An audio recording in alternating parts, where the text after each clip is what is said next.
What's going on, everybody? It's good to have everybody in the room and along for the ride. Before we get going today, guys, we just want to make sure that audio-wise we are good. And if you guys can hear us, definitely chime in on the chat just to say good afternoon, what it do. If you can tell us where you're tuning in from, that would be super amazing, just so that we can know exactly what city and what states, what city and what countries are representing. Cherie's got a whole thing going on over here, and we're just going to let her do what she does, and we're going to keep it moving. So today we're going to talk about something that I think, for those of y'all, let me just say this. Welcome to the channel. If you've never tuned in to Behind Closed Doors, I am Glenn P. Brooks Jr. I'm an author. I'm a speaker. I'm a coach. This is my lovely wife who's trying to get her tech to tech and all her things going, Cherie A. Brooks Jr. She's an author, speaker, and a coach. And today is our 15th episode, babe, of Behind Closed Doors. Is it 15 already? It has been 15 episodes, not years. I was going to say 15 years already. No, it's been longer than that. It's been 25 years. Yeah. Touching my microphone. Don't touch my microphone. Listen. It's my microphone. Listen.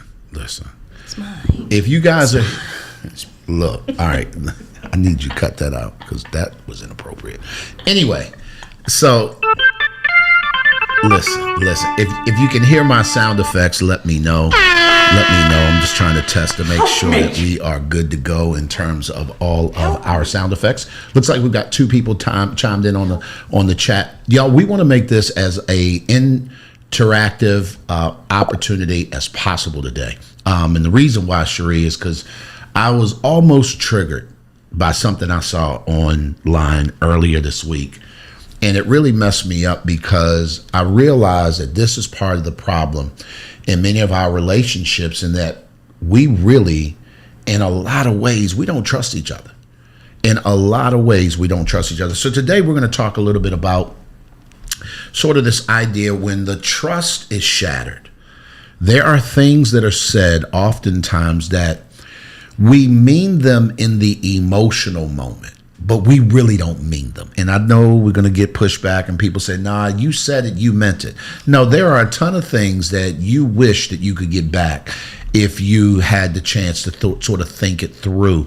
And I just think that these are one of them. So let me set this up, babe, if I can go back to the original thing that okay, great. Mr. Yes. Herlin says we look and sound good. Awesome. So if I can, let me go back really quickly. I saw something online recently where there was a podcast. I don't even know the name of it. It's not something I even subscribed to. It was just on my timeline. And they were answering the question. It's kind of like a strawberry letter, if you will, like back in the day when they used to, somebody would call in or read a letter of what's going on. Sort of a Dear Abby. So this person was saying, am I wrong or am I a jerk for doing this thing? In essence, and I'm going to condense the story. I'm probably going to butcher some of the details, but the essence of it was, this was a married woman who had been in a relationship with her husband for a number of years. He was the breadwinner. He was making a mid-six-figure salary, I believe it was. Somehow he came up sick. I think it was an illness, some kind of accident, and he was unable to work. Now, if I back up, her mother, prior to them getting married, always told her to make sure that you have an exit strategy. And when we say exit strategy, meaning save up the kind of funds that it takes, that if things go left, you can roll out. So it's not called an exit strategy. What it is, women from generations before would always tell their daughters, you need to make sure you put you a little something to the side. Make sure you always got you a little something to the side. So in case you need to leave, in case he cut up, you got you a little something. So you got to put your little pocket money. You got to have your little pocket money. Make sure you got your little pocket money. This woman in this particular situation took that whole pocket money thing to a whole nother level. So pocket money for her was the tune of $47,000, $47K, that she had stashed away over the years. Now, Cherie, one of the things that I want to kind of talk about is, and I get the premise of why the mother said what she said back in the day. Let's just be dead real. My parents and certainly her parents, their parents grew up in a society where, quite frankly, men were the breadwinners, men were the money makers, women were the homemakers, right? And so oftentimes you would find yourself in a situation, if you were a woman, that whether you had a degree or not, whether you had a skill set or not, you typically worked from the home or worked in the home rather. So if the man decided to do anything crazy, you'd be out there. And I get it. I mean, from an economical standpoint, securing your future, making sure you and your kids are good. I get that. But I think that the part that I'm dealing with is how, that mindset has continued to move forward when we're living in a very different time where women are making more money than ever before. They're doing better than they've ever been before. And the means for her to be able to secure her financial future is a lot different now than it would have been back in our parents' day. But the challenge that I had, Cherie, is the trust issue. This amount of money was being siphoned off and put away unbeknownst to him. So I have several different viewpoints on this. So from the old mindset, like you said, from my parents' generation, to some degree, yes, I understand that if you are the homemaker, you're not working outside the home, and your husband is the primary breadwinner, you have no means of having any money of your own. If you can, yes, you could put money aside. Now, my thought on that, number one, as a wife, I feel like for me, and this is me, and I may get backlash for this, I feel part of my responsibility is to make sure that my house is taken care of. So part of that would be saving money for the house. So I'm going to siphon off a little bit every month, every payday, to put in a saving and an emergency fund for our household in case something comes up and we need that money. And that's where I think this issue, in this particular situation, this young lady, she was adopting, number one, her mother's mindset, which oftentimes we got to be careful when we take advice, even from our parents, from people older than us or other people. We have to look at their relationship status and what their relationship history has been. If they are not in a successful relationship, if they, aren't having, a fulfilling relationship, you may not want to take some of their little quips and quirks to heart, because look at their situation. And not to say that, you can't get wisdom from anybody, but you do have to evaluate that when you listen to these things. And so in this particular situation, if I'm not mistaken, I think this woman I think her mother was divorced.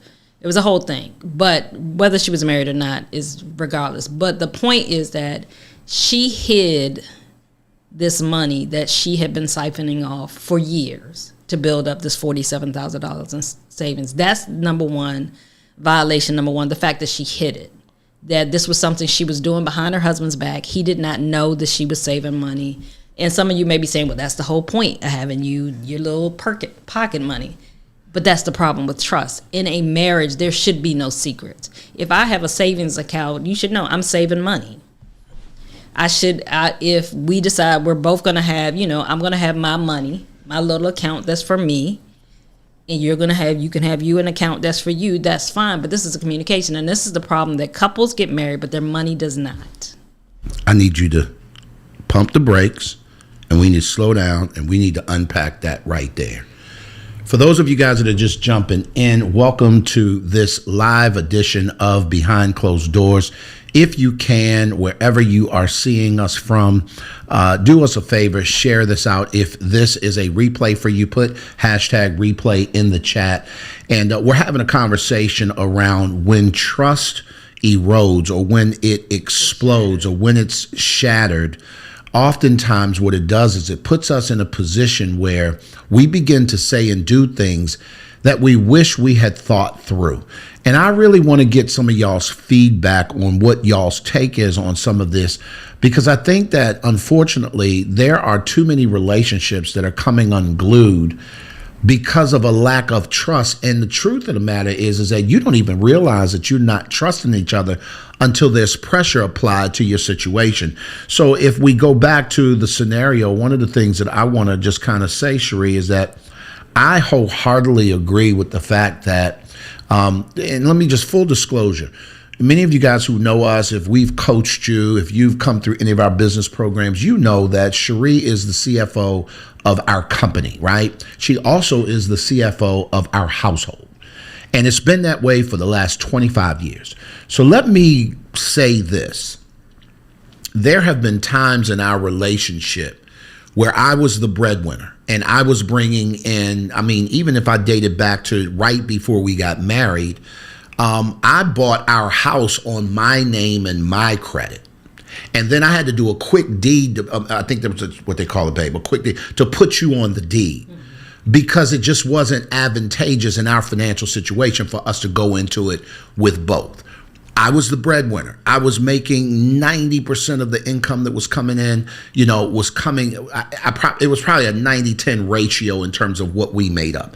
Then there have been times where when we started our business in 2015, Cherie told me specifically, she said, listen, if this is something that you want to do, I believe in you. We had written 3 books by then. I think you can do this. I wanted to be a speaker. I wanted to, write full time. I wanted to be able to coach and all the things. And she said to me, and I'll never forget this day, she said, I got you. I got you. You cannot do anything. I was coming out of a work situation where I was working for the county in Gwinnett County in Georgia. And I said, I want to do this. She said, I got us covered. You can do what you got to do. You have a period of time, but I will cover us financially when you do it. Throughout all these times, even including, and again, this is exchanged throughout the 25 years. I just gave you 2 instances where I was on top and then she was on top. That pendulum has swung back and forth throughout 25 years of being married. So I want you guys to understand from that standpoint, I get it. I am grateful that Cherie decided, you know what, we need an emergency fund. But here's the difference. She always communicated that with me. That was never a situation where you did not keep me in the loop. And even as the CFO of our company and our private life, she continually keeps me in the loop of all that's going on. I have access to everything. I just don't touch it because that ain't my job. Trust me when I tell you, if you want us to be broke or homeless, let me handle the money, Cherie. Right. And so I think part of the issue, the challenge, and when you shared the video, the clip with me, and I looked at it, I had a challenge as well. It wasn't so much that she was saving the money. That wasn't the problem. I think that, it's responsible to save. I think you should be saving. But it was the motive. It was the motive behind it. Her whole mindset in putting this money aside was, this is a rainy day fund for me if I need to escape. This is my getaway money. If he cut up, I got money that I can take care of myself because I haven't worked, because, I chose to be a stay-at-home wife. We chose for me to be a stay-at-home wife and to take care of the kids. I want to make sure that I'm financially taken care of. And so to me, that signifies you don't trust that, God forbid, if something did happen, that you guys have such a relationship that he's going to do the right thing. You don't trust that your relationship is solid enough that there's not going to be something that comes up that you're going to need an exit strategy. It just speaks to a lot of deeper things for her to have moved in that manner. Like I said, there's nothing wrong with saving. I think that it's responsible to save. I mean, I have done that over the course of our marriage. I've always siphoned money off to the side, but it was something that Glenn knew about. We had an emergency fund. I'm going to always save. I've had to, because he's not a saver, he's a spender. So if one of us didn't save, we would have been in trouble a whole lot of times. But then also in this particular situation, like you said, he got ill or whatever happened, and he was unable to work for a period of time. And so they were going through some serious financial hardships. She never once volunteered and said, hey, I have this money set aside. This will carry us over for a period of time, or I can take care of the mortgage during this time. We have this money that'll take care of this, to alleviate some of the stress on him, because he's trying to figure out, I'm unable to work. He's carrying this burden of having to take care of the household, and she's sitting back with this money over here that he knows nothing about. And she at no point offers to use those funds to help the family out. Now, I know for us, we've gone through, like Glenn said, we've gone through different seasons in our relationship financially.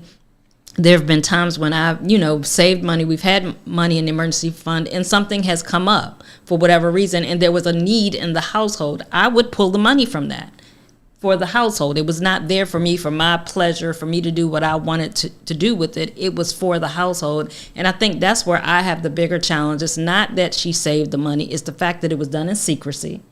It's the fact that it clearly demonstrated a lack of her trust in him, a lack of trust in their relationship. And then the fact that you sat back during one of the hardest times in you guys' relationship and were willing to endure that when you had a way for you guys to not have to go through that, and you didn't offer that. Yeah, and babe, I want to piggyback and kind of start right there. For those of you guys are just pulling up, our goal was to go live and get some live interaction and engagement. Whether you see this live or by way of replay, I want to hear from you. What are your thoughts on this? The point is that we often find ourselves, because of shattered trust, we find ourselves saying and or doing things that we can't get back. And I think that that's the bigger issue. Right. And so at the end of this video, basically she's saying, am I the jerk? Because now he's packed up his stuff and he's left. When he finds out, because apparently he goes to the account, to this particular account, and he sees all this money sitting there. He's like, where did this come from? Why is this money sitting there? She was like, oh, that's my money. I've been putting it aside. He's like, what do you mean? What do you mean? And she was like, oh, that's my whatever getaway fund. I don't know what she called it, but it was basically my fund for me, for emergencies for me. And he's like, so you've been just sitting on this money. And so the trust has been shattered at this point. He's like, what the heck? We're going through this. We're supposed to be in this together. And that's the thing. When you're in a marriage and it's a true partnership, it's a partnership. And I think that the biggest thing that shatters trust in a relationship is secrets. It's you moving in silence. It's you moving under the radar, you doing things and not being fully transparent with your spouse. And like I said before, people get married, but their money doesn't. Unfortunately, this is one of the major areas that people struggle with in their relationships. If you can't develop that trust to bring your money together in partnership, it's gonna affect many areas in your relationship, because that is a foundational thing for women. A lot of us, there's a need of security that we have, and so if I don't feel secure, because let's flip the table. Let's flip it.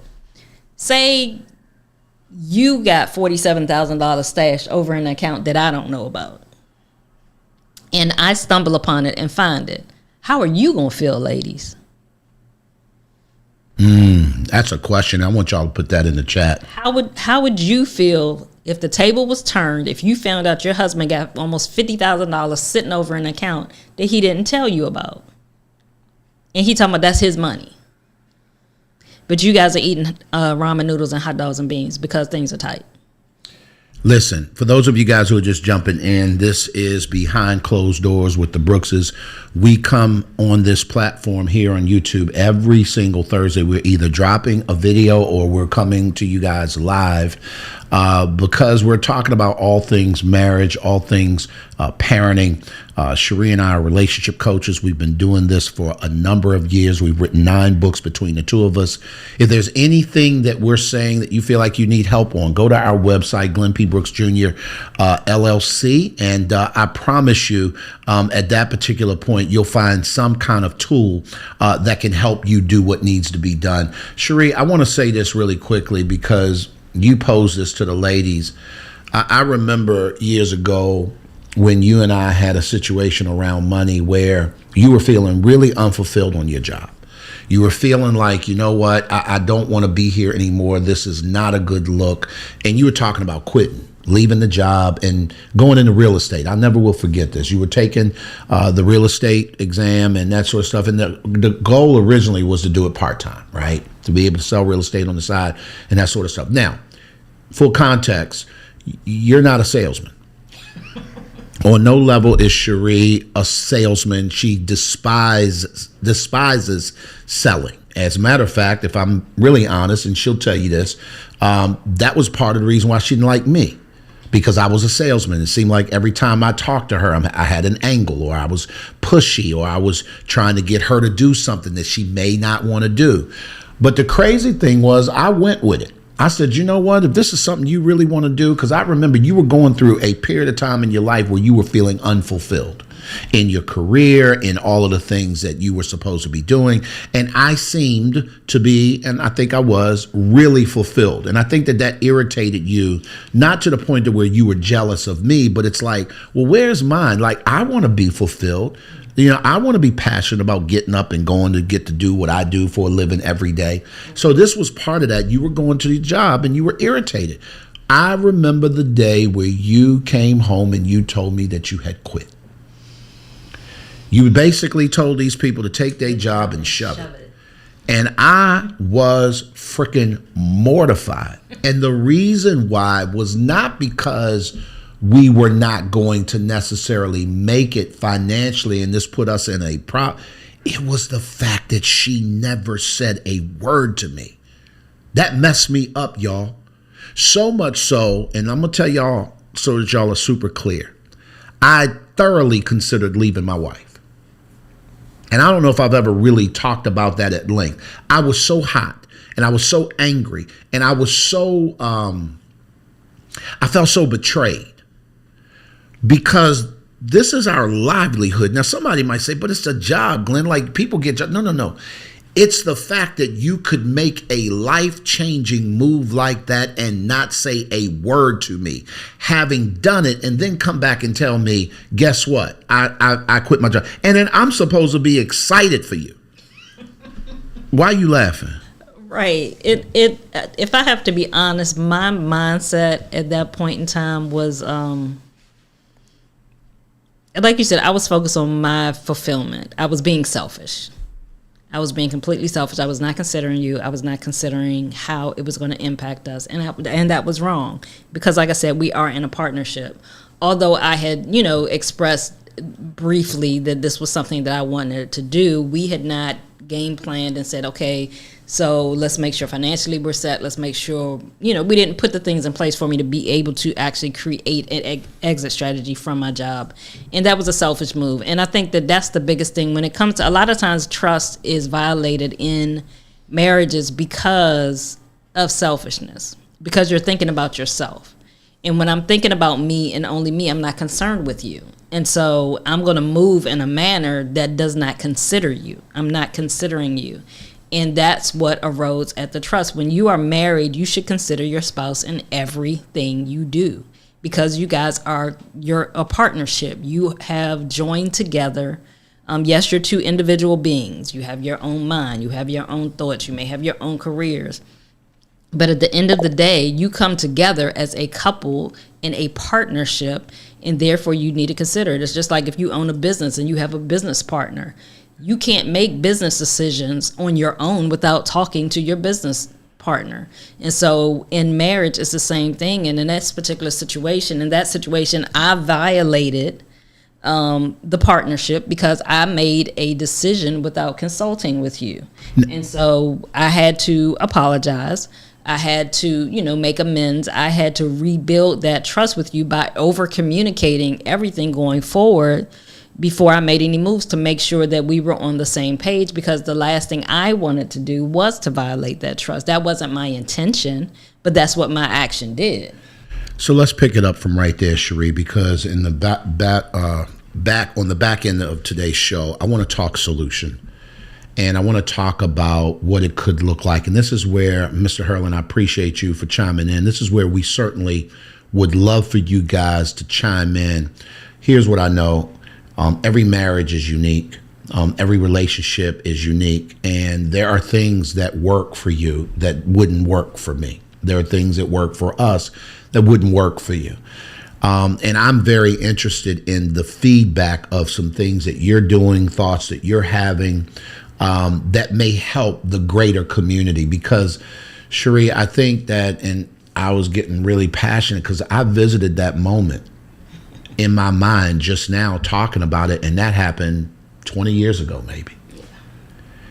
And that thing hurt me to my core, to the point to where it took us a minute to bounce back from that, but we were willing to put in the work. Right. And so I want to talk a little bit about what could that work look like when the trust has been shattered. Come on, babe. Right. I think it starts with communicating, plain and simple. You have to be willing to communicate. You have to commit to sharing what your thoughts are and coming together to be able to work on things. So in this particular situation, the instance that we're talking about, I mean, so like I said before, for women, many women, security is a primary need of ours. It's something that we need. If that was her need, and that's what I'm going to say, that this whole emergency fund, this whole getaway fund was about her fulfilling her need to feel secure. Because she did not work, because she wasn't earning her own income, the reason why you would have that fund is so you have a sense of security in case something happens. Okay, so if that is the case, if this is about my need for security, I should be able to sit down with my husband and share with him, hey, I know that you're a great provider and you do this, but I still feel, because I'm not contributing, that, if God forbid something happens, God forbid you get sick, God forbid, you pass away untimely, I would feel more secure if I could start saving a little money for a rainy day, for in case there are emergencies, that I, put away a little something. And so what I'm proposing is that I'm going to take a certain amount every month and I'm going to put it over in an account. And so it's there for emergencies if, something were to happen. But this way now you're aware that I have this fund. Now, prayerfully, I never have to use it. But also now when an emergency happens, you get sick and you can't work, those funds are there, and that's what the funds are there for. It's not for, like I said, it's not a getaway fund, but it's something for security. And we may agree, okay, it's $40,000, $50,000, I might say $50,000 in this account. Because this is about my security, we can take half of it and use it towards the household. But I don't want to deplete it completely. Because if we deplete it completely, that still leaves me with nothing. But that's all in a conversation. Cherie, one of the things that I absolutely love about you, and I've loved this about you since the very beginning, was your willingness to come to the table. When we first got married, you were not this communicative. and it's not a secret. And what'd you say, babe? At all. At all. I appreciate the fact that, for me, that's a core value for me, right? And I think that it's unfortunate that in relationships, oftentimes we have not really tapped into security is a core value for her. I can fly by the seat of my pants. I grew up my whole life living pillar to post. I grew up in a single parent home. Listen, y'all already know the deal. Sometimes we didn't know what was happening. And my mother kept a full-time job. She kept a little side hustle. She was a seamstress and she did the best that she could, but there were times where it wasn't enough. And so I know what it looks like to live from feast to famine. Cherie didn't grow up like that. At all. At all. Say what, babe? At all. At all. And I need to say it that way because when you get married, those kinds of fundamental underpinnings will show themselves throughout the marriage. And if you're not careful, what'll happen is you'll find yourself doing marriage dismissing the person's core value. You got something? Oh, that's good. And this is why it's key for you to understand each other's values. When you marry a person, you got to remember, like Glenn said, we came from two very different backgrounds. I grew up in a 2-parent household. My dad was a federal government employee, so we were middle class. Glenn, on the other hand, like he said, he grew up in a single parent household. And so we were on two very different spectrums, ends of the spectrums to some degree, in how we were raised. So I never went hungry. We never had the lights turned off. I never had to worry about whether my needs were going to be provided for. My dad was a great provider financially. Now, there were other things that I missed, but financially, I never had to worry about whether I was going to have a roof over my head, whether I was going to have food. And I mean, our kitchen was stocked all the time. So those were things I did not grow up lacking. And so when we got married, I realized that was something that I valued. So what Glenn, and those of you that know our story, that have heard our story before, know a year after we got married, Glenn left his 6-figure job to go into ministry and took a 75% pay cut. We had just had a brand new house built. I think that, I don't know if they heard that. A year after we got married, I took a 70+% pay cut in order to pursue ministry. Keep going. Right. So we had just gotten the house built, moving to the house. Our daughter was in private school, and he was paying child support for our son, who was living with his mom. So we had bills. We had expenses. And so, I believed in what he felt he was being called to do. And I was like, okay, I'm good. We going to do this if you believe this is what you're called to do. And I made the statement, I'm good if we got to eat hot dogs and beans. Then let me tell you something, ladies. Help me! I said that because I was going to support my man. Because I loved him and I believed that the Lord was calling him to do what he was being called to do. But I did not know that I would be tested and that we would be eating hot dogs and beans. And when that time came, that's when it really became apparent how much I valued security, how much I valued financial stability. Because I had never, even though I had been a single parent with my daughter, and it's nothing but God that I never, she never went hungry. We never had our electricity cut off. She always had a roof over her head. For a number of years, she lived with my parents. But then when she came to live with me, she does not know struggle. She has no idea what struggle is like. So I've been blessed in that, and she was blessed in that. But when we got to that point in our relationship, because things started getting tight financially, and I realized I'm like, I don't have money to just go to the grocery store and buy what I want. I only got this amount of money. And some of you that may be like, okay, we live like that all the time. I'm sorry, I didn't. I'm as they say here in Panama, I'm yay, which means bougie. So help me. So I had not known what struggle was like to that degree. And so that's when I realized that my number one value, well, not my number one, well, I would say one of my top values definitely was security, was that financial stability. And it tested our relationship because I had to be able to communicate that to Glenn in a way that he could understand it, because we had never really talked about that in the past because it wasn't an issue. Because when we got married, he was making 6 figures. I came off my job right after we got married. He was like, you can stay home. I'm home. I'm not working. I'm baking cookies when my daughter come home from school. I'm going shopping every day. I'm living the life. I'm like, going from being a single parent to now I don't have to work. I'm living my best life. I ain't going back and forth with you. Listen, let me say this real quick and jump in. Naomi is laughing. I appreciate y'all's engagement. Even if you're checking this out by replay, can y'all chime in and can you let us know some of those tense situations where you're having to dig down and trust your partner, right? Cherie, and I want to set this up, she had to trust that even though I hadn't had the whole thing worked out, that I was focused on working it out and actively doing what needed to be done to get us where we needed to be.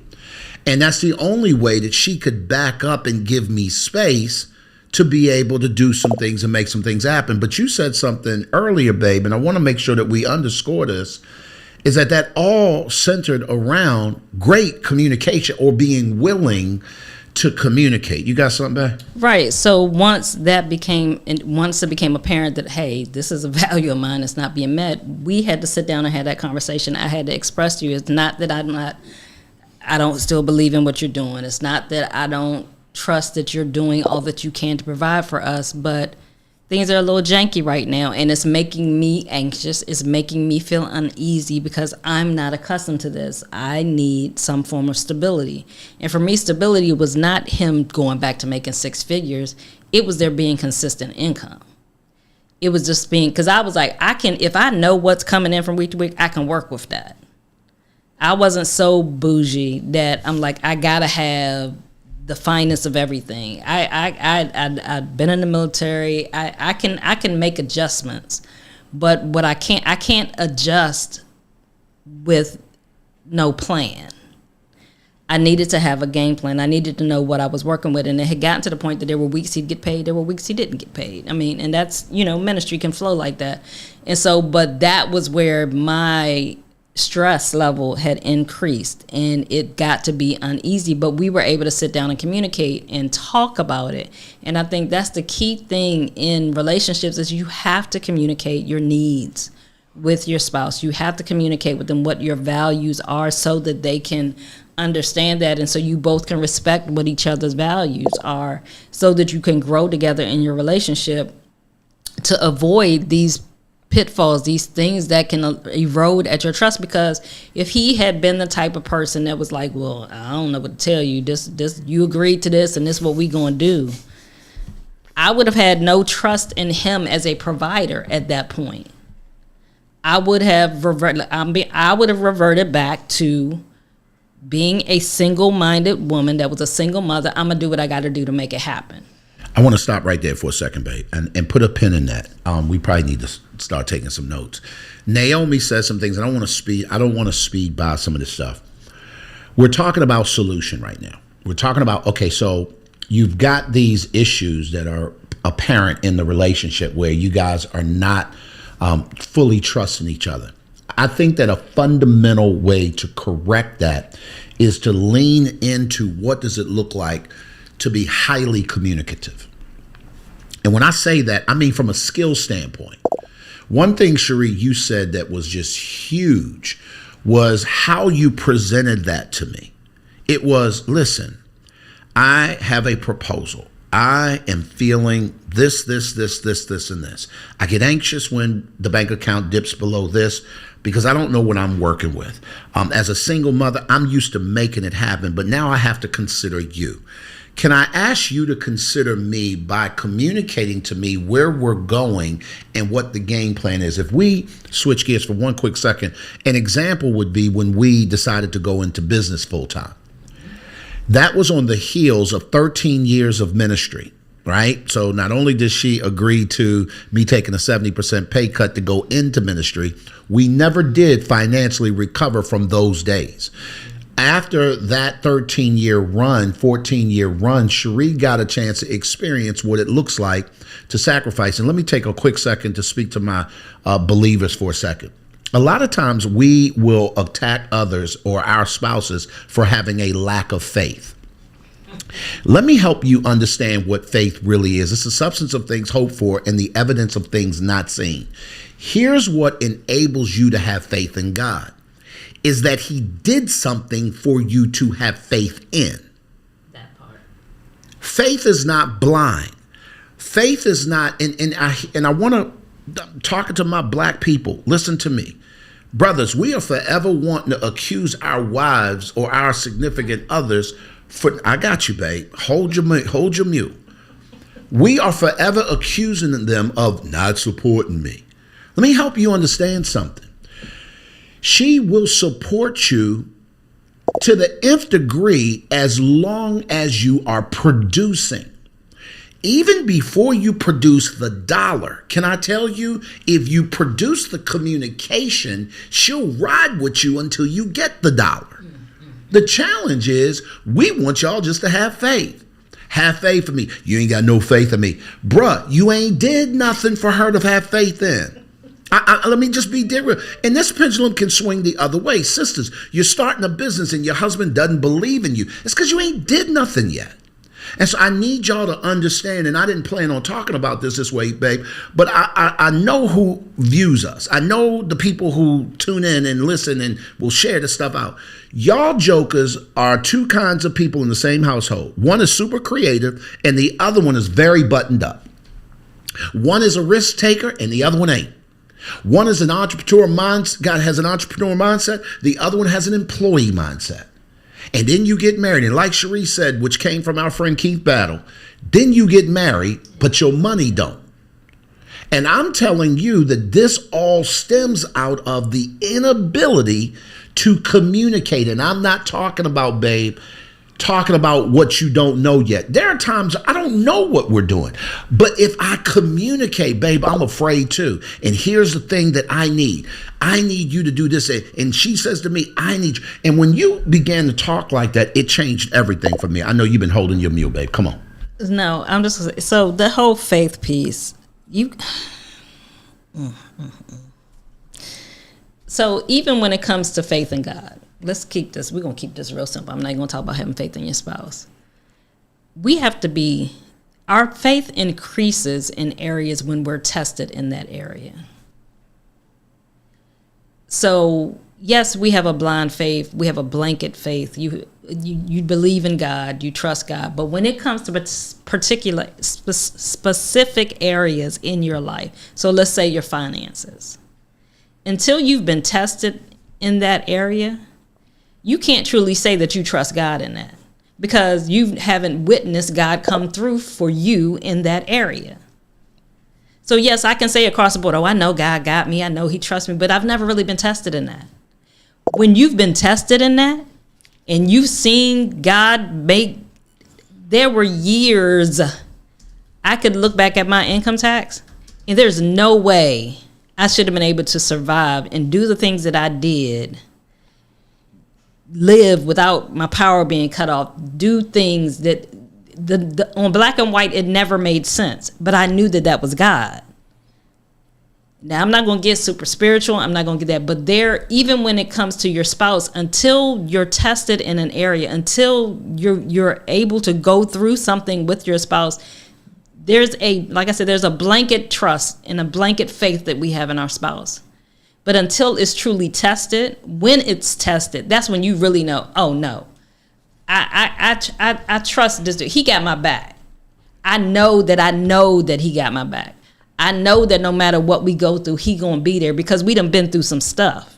It's even like, it's like people, if you don't have a testimony, your faith is gonna be, and church people, don't come at me, but your faith is shallow. Ooh. At best. If you've never been through something, if you've had a perfect life, you've never had any trials, you had no tribulation, you ain't had nothing go wrong in your life, everything's been like this, your faith is like this. It's just stable.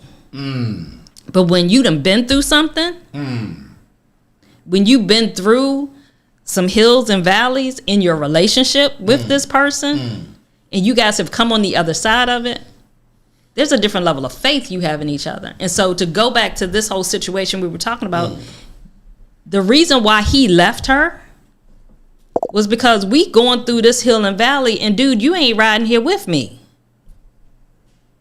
We not going through this together. There's something going on in our relationship.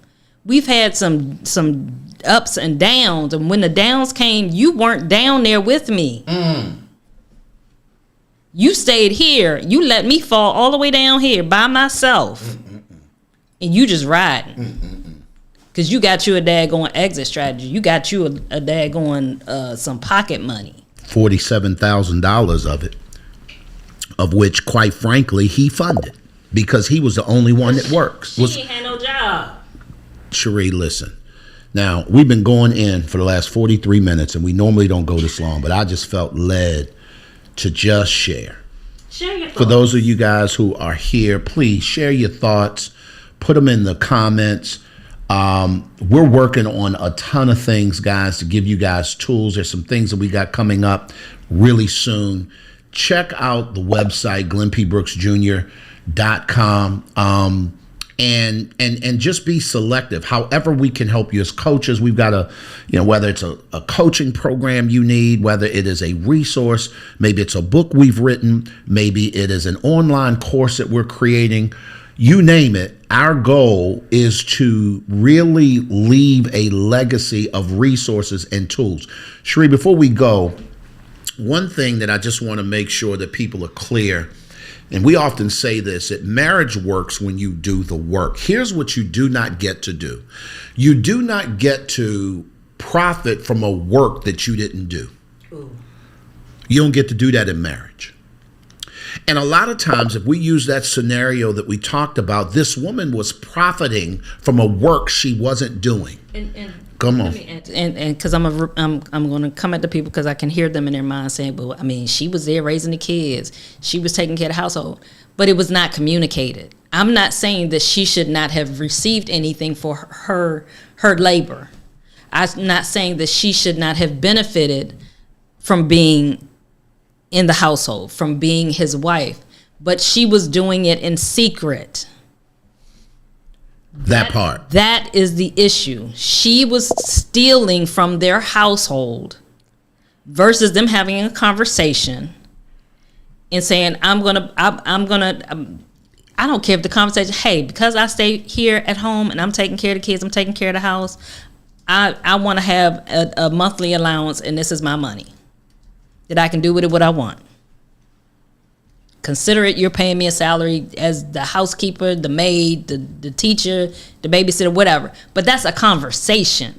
You don't do that in darkness in your marriage. You don't keep things like that away from your spouse. You don't sneak behind your spouse's back and do things like that. That erodes at the trust. So was he right for leaving? 100%. 1,000%. 1,000%, because at this particular point, he's doing life by himself. And we don't know if he left as in divorce. He left, he went to stay with a friend to get his mind together because he could not figure out what just happened. All the while, he's working 3 and 4 jobs at this point, trying to kind of come back after an injury that he didn't ask for. We're going to continue to do this. Let me ask y'all a question. Do y'all enjoy the lives that we do? Is there a time where if we did a live like this, you could easily be accessible to it?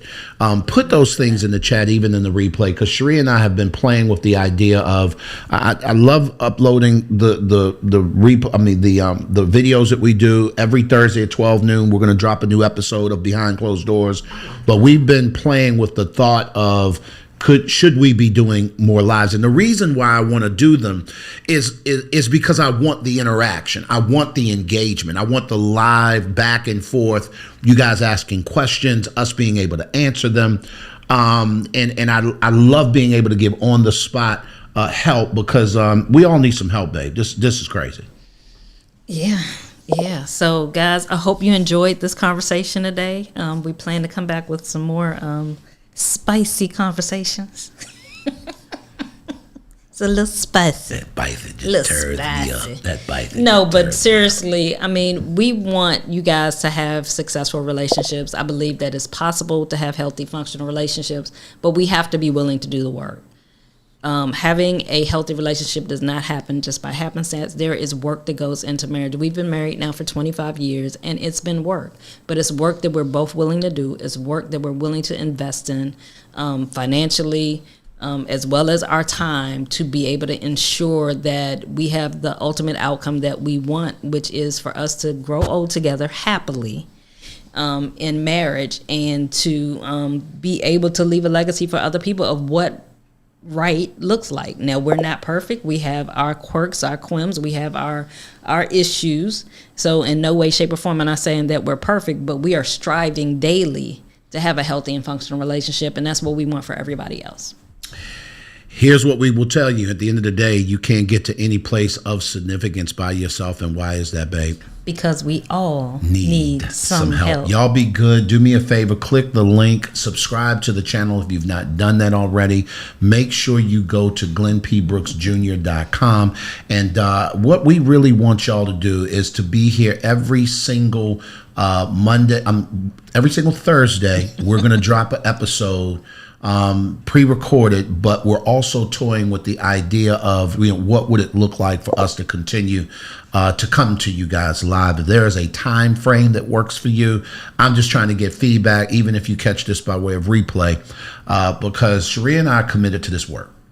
That's something that, even having just recently moved to Panama City, Panama, there is one thing that we said that we were going to do. As much as we've trimmed back a lot of how we do business, how we show up, there's one thing we're not going to deviate from, and that is investing into the lives of people who are trying to grow their coupled and their parenting relationships, particularly when you're married, particularly for my believers who often get, in my opinion, very antiquated information from a structure called the church that is out of touch with culture. Or they're getting all culture and no balance. And I think that we uniquely can bring both of those things to the table. How can you have the balance of culture and still do this and grow in your faith and do what needs to be done? At the end of the day, y'all already know what time it is. We all need some help. Y'all be good, and we will see you guys back next week. Same bat time, same bat channel. He's stupid. Bye, guys.